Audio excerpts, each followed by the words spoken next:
தலைவர் அவர்களே, நீங்கள் பாமக தலைவர் அன்புமணி ராமதாஸ் குறித்த கடிதத்தை நடைமுறைப்படுத்த பேரவைத் தலைவர் அவர்களே, எங்களுக்கு உரிய இடஒதுக்கீடு செய்யுங்கள். பேரவைத் தலைவர் அவர்களே, தலைவர் அவர்களே, தலைவர் அன்புமணி ராமதாஸ் அமுல்படுத்த பாமக தலைவர் அன்புமணி ராமதாஸ் கூடிய நடைமுறைப்படுத்த தலைவர் உரிய இடம் ஒதுக்கீடு செய்யுங்கள். இடஒதுக்கீடு செய்யுங்கள். ஓரவஞ்சனை பண்ணாதே,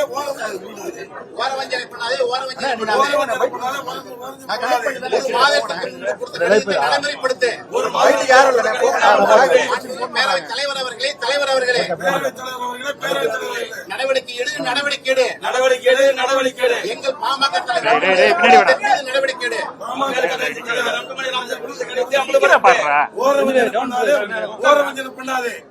அரசியல் சட்டத்தில் இருக்கின்றதை நடைமுறைப்படுத்து. எங்களுடைய பாமக தலைவர் மருத்துவர் அன்புமணி ராமதாஸ் ஐயா அவருடைய கடிதம் 2 மாதங்களுக்கு முன்பு சட்டமன்றத்துடைய மாண்புமிகு பேரவைத் தலைவர் அவர்களுடன் மாண்புமிகு பேரவை செயலாளரிடமும் நமது சிவகுமார் அவர்கள் சட்டமன்ற கொறடாவாக அங்கீகரிக்கப்பட்ட கடிதம் கொடுக்கப்பட்டுள்ளது.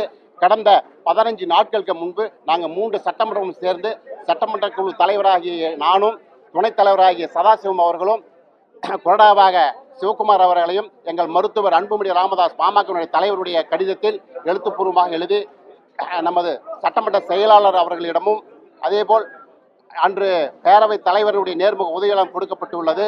நாங்கள் நேற்று நடைபெற்ற அலுவல் ஆய்வுக் கூட்டத்திற்கு அழைப்பு வரவில்லை என்று 2 நாட்களாக கேட்கும் பொழுது நாங்கள் பரிசீலனை செய்கிறோம், மாண்புமிகு சபாநாயகர் உங்கள் மனு மீது பரிசீலனை செய்கிறோம் என்று சொன்னார்.